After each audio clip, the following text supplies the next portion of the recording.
नमस्ते एवरीवन, आप सभी का 9X एजुकेशन के अगले वीडियो में तहे दिल से स्वागत है।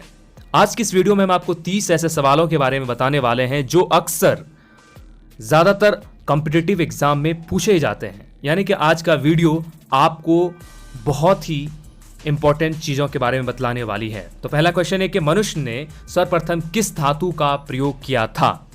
मनुष्य ने सर्वप्रथम किस धातु का प्रयोग किया था? इसका जवाब है तांबा। दूसरा सवाल बहुत ही इंपॉर्टेंट है, वो अक्सर पूछा जाता है कॉम्पिटिटिव एग्जाम में। भारत का भूगोल नामक पुस्तक किसने लिखी? भारत का भूगोल नामक पुस्तक किसने लिखी? इसका जवाब है टॉलमी। चलिए बढ़ते हम तीसरे सवाल की ओर कि सुभाष चंद्र बोस को सर्वप्रथम नेताजी किसने कहा था? सुभाष चंद्र बोस को सर्वप्रथम नेताजी किसने कहा था? इसका जवाब है एडोल्फ हिटलर। जी हाँ, ये वही हिटलर है जिनका इतिहास में बहुत बड़ा नाम है। चौथा सवाल है कि महात्मा गांधी को अधनंगा फकीर किसने कहा था?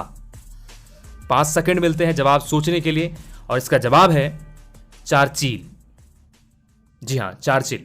और अगला 5वां सवाल यह है कि वल्लभ भाई पटेल को सरदार की उपाधि किस आंदोलन के बाद प्रदान की थी? वल्लभ भाई पटेल को सरदार की उपाधि किस आंदोलन के बाद प्रदान की थी? इसका जवाब है बारदोली सत्याग्रह।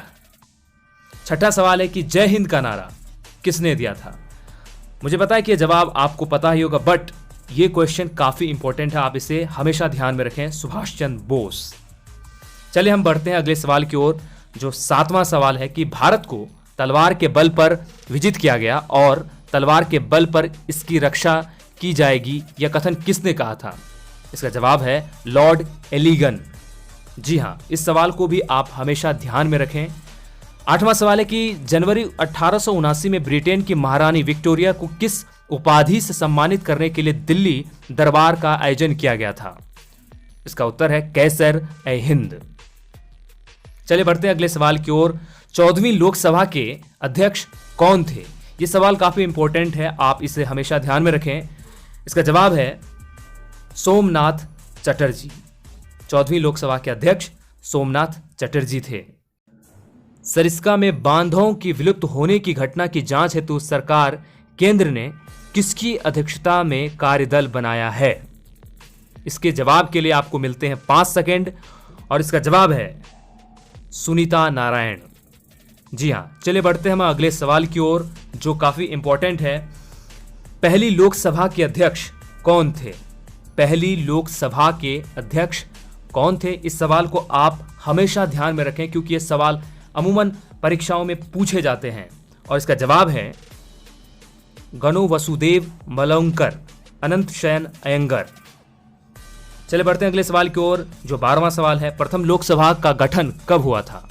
प्रथम लोकसभा का गठन कब हुआ था?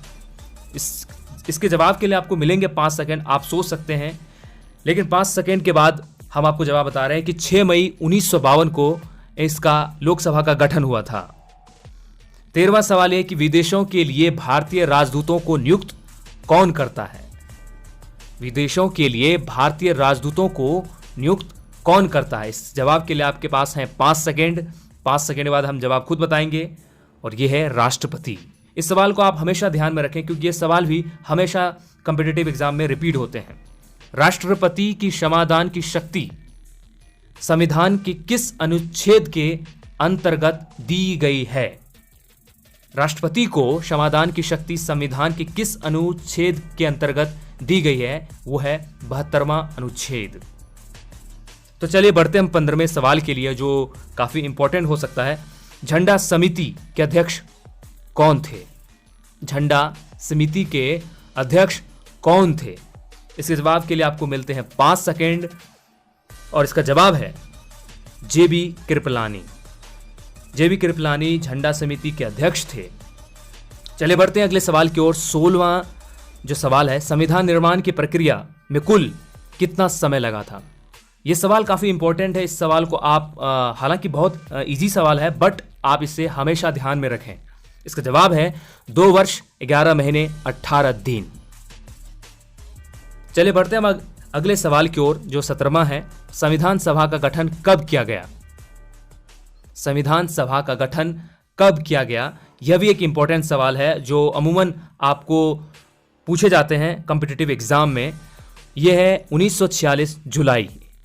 चलिए बढ़ते हैं हम 18वें सवाल की ओर। और अभी तक जितने भी सवाल आए सभी इंपॉर्टेंट हैं। हमने चूज करके इंपॉर्टेंट सवाल को चूज कर आपको दिया है। अवरक के उत्पाद में भारत का विश्व में कौन सा स्थान है? जी हाँ, इसका जवाब आप 5 सेकंड के अंदर सोच सकते हैं, लेकिन हम आपको बता रहे हैं इसका जवाब है प्रथम, फर्स्ट। यानी कि अवरक के उत्पादन में भारत का विश्व में पहला स्थान है। 19वां सवाल, देश में सर्वाधिक सोना किस राज्य से प्राप्त होता है? सवाल यह भी हो सकता है कि भारत में सबसे अधिक सोना किस राज्य में है, और इसका जवाब है कर्नाटक। जी हाँ, अब हम बढ़ते हैं अगले सवाल 20वां के लिए, जो काफी इंपॉर्टेंट सवाल हो सकता है आपके एग्जाम के लिए। आधुनिक ओलंपिक खेल प्रतियोगिता का प्रारंभ कब हुआ? जी हाँ, ये सवाल काफी इंपॉर्टेंट है और बहुत सारे एग्जाम में पूछा गया है। आधुनिक ओलंपिक खेल प्रतियोगिता का प्रारंभ 1896 ईस्वी में हुआ था। तो चलिए बढ़ते हैं अगले सवाल की ओर, जो 21 नंबर का है। भारतीय ओलंपिक परिषद की स्थापना कब हुई? भारतीय ओलंपिक परिषद की स्थापना कब हुई? और इसका जवाब है 1924 ईस्वी में। ओलंपिक मशाल जलाने की प्रथा कब से शुरू हुई? ओलंपिक में मशाल जलाने वाली प्रथा कब से शुरू हुई? यह सवाल भी काफी इंपॉर्टेंट है, हर बार एग्जाम में कहीं ना कहीं पूछा जाता है, तो इसलिए आपको हमेशा याद रखना है 1928 ईस्वी में एक्सटाम ओलंपिक में यह शुरू हुआ था। ओलंपिक खेलों का टीवी पर विस्तृत प्रसारण कब से शुरू हुआ? ओलंपिक खेलों का टीवी पर विस्तृत प्रसारण कब से शुरू हुआ? इसका जवाब है 1960 ईस्वी से। तो चलिए बढ़ते हैं 24वें सवाल के लिए। राष्ट्रमंडल खेलों की शुरुआत कब से हुई?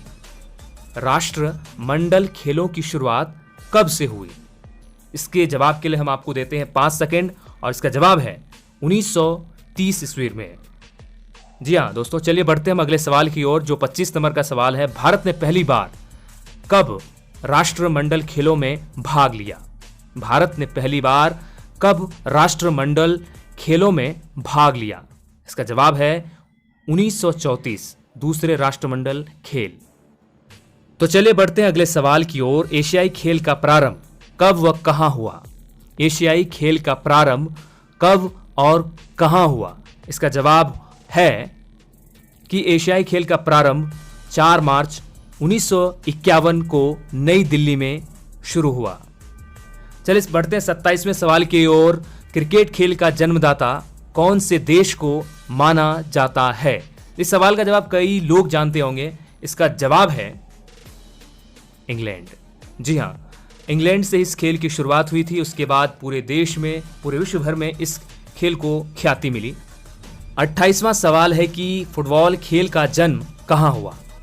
आपको इसके जवाब देने के लिए मिलते हैं 5 सेकंड, और इसका जवाब है कि इंग्लैंड। यानी कि क्रिकेट और फुटबॉल दोनों खेल का जन्म इंग्लैंड में हुआ। 29वां सवाल है कि वॉलीबॉल का जन्मदाता किस देश को माना जाता है? वॉलीबॉल का जन्मदाता किस देश को माना जाता है? इसका जवाब है संयुक्त राज्य अमेरिका। चलिए बढ़ते हैं आज के तीसरे सवाल की ओर, जो आज के इस वीडियो का आखिरी सवाल है, जो काफी महत्वपूर्ण भी है। जो सवाल है, आधुनिक गोल्फ की सर्वप्रथम शुरुआत कहां हुई? आधुनिक गोल्फ की सर्वप्रथम शुरुआत कहां हुई? इसका जवाब है स्कॉटलैंड। जी हां, स्कॉटलैंड में आधुनिक गोल्फ की सर्वप्रथम शुरुआत हुई थी। तो दोस्तों, यही थे 30 सवाल जो अमूमन आपको कॉम्पिटिटिव एग्जाम में पूछे जाते हैं, और इस सवाल को आप हमेशा ध्यान में रखें और इस वीडियो को लगातार आप देखते रहें, क्योंकि आपको रिवाइज करना बहुत ज़्यादा ज़रूरी है। और लगातार हम इस तरह के क्वेश्चन इसी चैनल पर लाते रहेंगे। तो इसी तरह के इंपॉर्टेंट वीडियो को देखने के लिए हमारे चैनल को सब्सक्राइब करें। इसी चैनल पर बहुत सारे एजुकेशनल वीडियो अपलोड किए जाएंगे जो आपको लगातार मिलेंगे। इसके लिए आपको चैनल सब्सक्राइब करना होगा और साथ ही साथ आपको बेल आइकन भी दबाना होगा, ताकि आप 9X एजुकेशन की ओर से जो वीडियो अपलोड होए उसका सीधा नोटिफिकेशन आपको सबसे पहले मिले। तो दोस्तों, अगर आपको इसी तरह के इन्फॉर्मेटिव वीडियो और भी कुछ अलग तरह के इन्फॉर्मेटिव वीडियो चाहिए तो प्लीज़ हमारे कमेंट सेक्शन में जाइए और वहां पर लिखिए और उस पर हमारी टीम काम कर कर ज़रूर वीडियो बनाएगी और आपको जल्द से जल्द वीडियो पहुंचाया जाएगा। Thank you very much video देखने के लिए।